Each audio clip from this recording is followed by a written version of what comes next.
Hi there, Simon from simonwoods.com. Now, April the 17th is International Malbec Day. I'm not quite sure who designated it International Malbec Day, but I think 2013 is the third year that it has been being celebrated. So in celebration, I have got 8 Malbecs in front of me, 7 of them from Argentina, but I'm kicking off with one from Cahors, Chateau de Chambert Malbec. Actually, they don't make all that much of a play of the word Cahors on the label. Are they a bit embarrassed about it? Should they be? Let's have a taste and see. Well, it's got some of the violet scented plum and dark Loganberry rather than blackberry flavours that I want in Malbec. Also, it's got a sense of earthiness. And this is one of the oldest wines here. I think this is, I'm doing them in roughly alcohol order. So the reason I put that first, yeah, it is one of the oldest, but it's the lowest alcohol. It's still 13.5%. But I'm getting this quite mature, juicy, lithe fruit and a little bit of smokiness. It says on the back label it's had a year in barrique. It smells like it's probably new barrel, but it doesn't smell like it's going to be overwooded by any means. Juicy, plummy, a bit chocolatey. And yes, this framework of tannin from oak and also tannin from the grapes in the first place. Compared with the Cahors that was being made 20 years ago, it's a much more refined, silky wine. Than it's still got a bit of grunt and rustic grip about it, but it's good rustic rather than bucolic rusticity. I like that. Nice start. Let's see how we get on with Argentina. Let's get on to the ant hill mob. Altos las Hormigas. Hormigas means ants. Malbec Classico 2012 from Mendoza, weighing in at 14%. It's 4.5 years younger than the previous one. And still, it's interesting. It's got that really fresh, crunchy fruit. Black currants here, maybe rather than the plummy edge of the first one. But it's still got the fragrance and it's still got a little touch of earthiness. And I look at the colour of it, and it feels like they've tried to make a red wine rather than a black wine, which I always like to see. Bit of toastiness. I'm not sure whether it's been in a barrel. Maybe it has, because I'm just getting a little touch of toastiness that could be oak. But it's this joyous fruit that's the main event, and keeps you coming back, keeps you going. I quite like that. Fascinating contrast between those two. 4.5 years difference, but both yummy. Let's see whether Pablo y Walter Malbec is yummy. I'm not sure. I think this is a wine that's been bottled over here on the behest of a UK importer. Why have I got it after the first one? Well, I think it's a 0.5 degree higher in alcohol or something like that. So we go from 14 to 14.5% here. Now this also smells juicy, young and vigorous. Maybe not as fine boned and fragrant as the previous one. Doesn't feel like, again, doesn't feel like they've gone over the top. And again, they've made red wine rather than deep, dark, manly but overbearing wine. It smells like it's going to be ever so slightly on the jammy side, but not too jammy. Let's see. Good, but a step down. Yes, as I was suspecting, it's just this rounder, plusher fruit, but hasn't got that spiky, lively fragrance that the Altos Las Hormigas has got. So quite nice wine, but not as nice as the previous one. Let's move on to La Flor from Polenta Wines, Bodega La Flor Polenta. I think it's called Bodega Polenta, and this is their wine called La Flor. It's a bit confusing from the label. Anyway, just let's dig in and see where we get to. Blackberry jam, again, the fragrant edge. And there's a juiciness here. It feels like it's maybe not as crisp, if that's the right word to use for the Altos Las Hormigas. Feels like it's going to be a bit fleshier, 0.5% more alcohol, so should be a bit fleshier. But it feels like the fruit here is a bit fresher than in Pablo y Walter. Almost reminds me of Côte de Rhône now. Good Côte de Rhône with its slightly stalky, spicy characters. This bold plum and berry fruit. And yeah, this earthy finish. Really nice wine, and really nice contrast between that and Altos Las Hormigas. It's both on that young, crunchy side. This one maybe has got a little bit more gloss on it. The other one maybe a little bit more freshness. So horses for courses. I like them both, I think, as much as each other. We'll move on to a slightly older wine, only a year older, this is Punto Final 2011 from Bodega Renacer. Touches of vanilla and spice here, and so they're really quite exotic, almost sandalwood-like. There's the berry fruit. It's a year older than the previous three, so the fruit's not quite as juicy and perky, but it still feels like it's got some freshness there. And again, it doesn't look like they've gone over the top in terms of trying to make a wine to impress rather than one that will actually end up being drunk.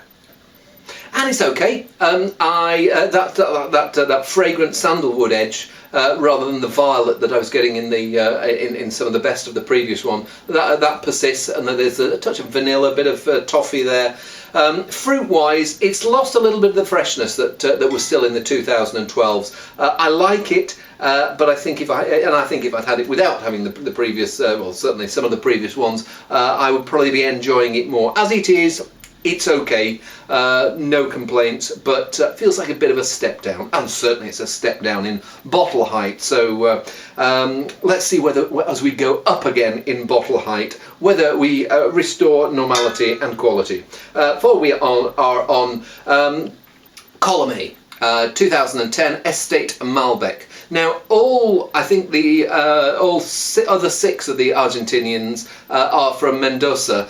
This is from Salta, which is 2 provinces further north, but this is a particular place called the Valcalchaqui, which is one of the highest vineyards in the world. There's these guys, and there's some people who, well, the owner's a guy called Donald Hess. He bought it off the Davalos brothers, and thinking he was buying the highest vineyards in the world, and then apparently one of the Davaloses said, actually, we've got one that's just a little bit higher. So I think Column A then planted one a little bit higher, and so I don't know who's got the highest vineyard in the world at the moment.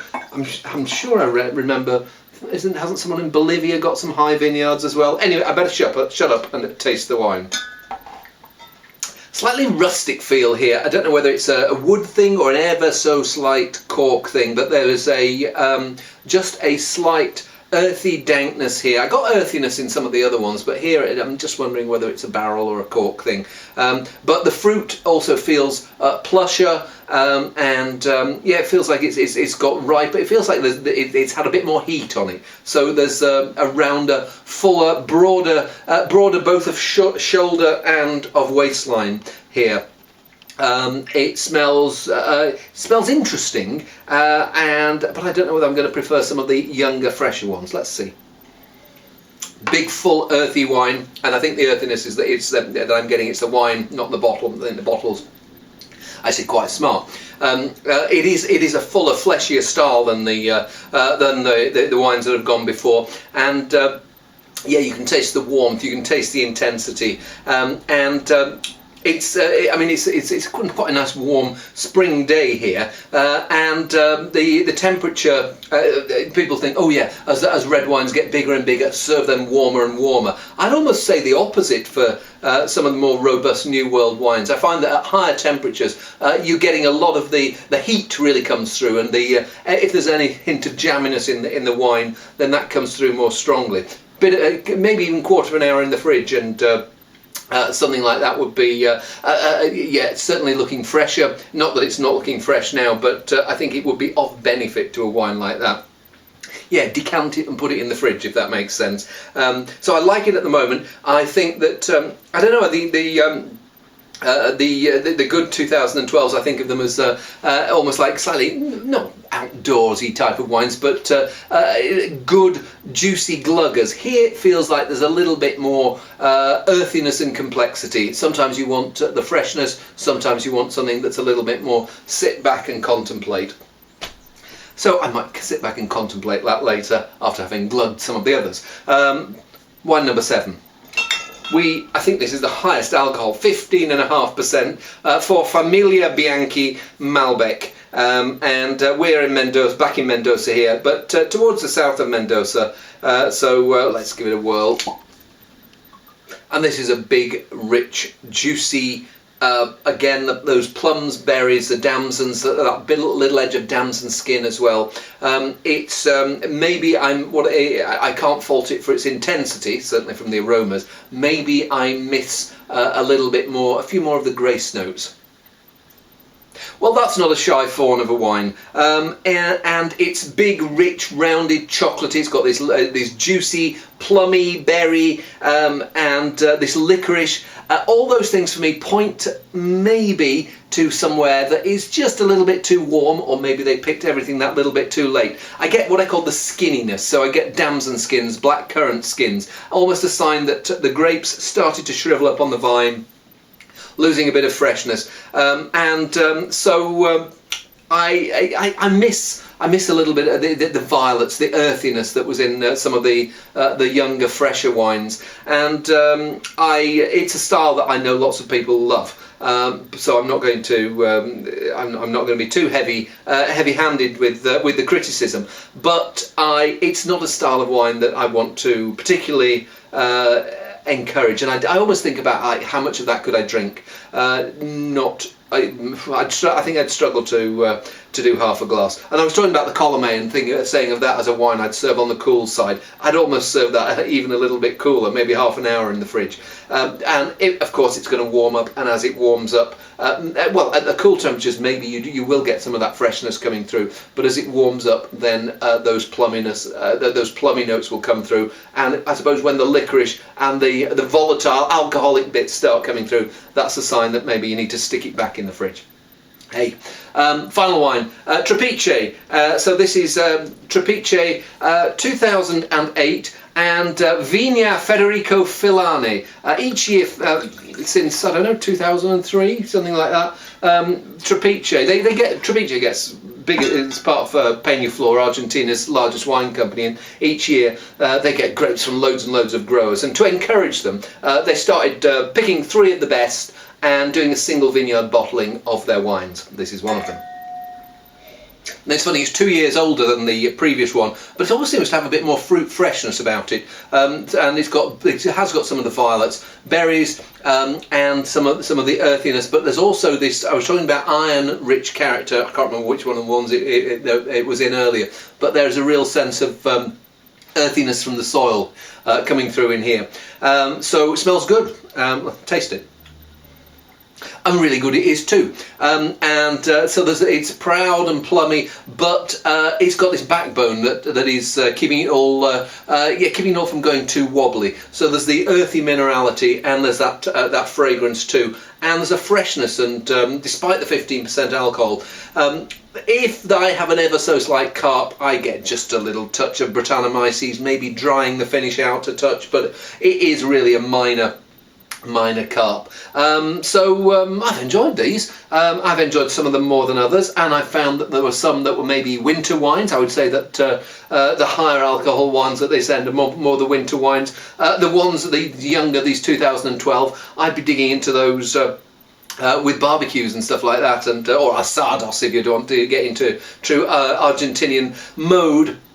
But the main thing is that when April the 17th comes, because I have to confess as I film this, it is not April the 17th, as long as you're drinking some Malbec and having it with some appropriate, hearty but fragrant food, then I'll be happy.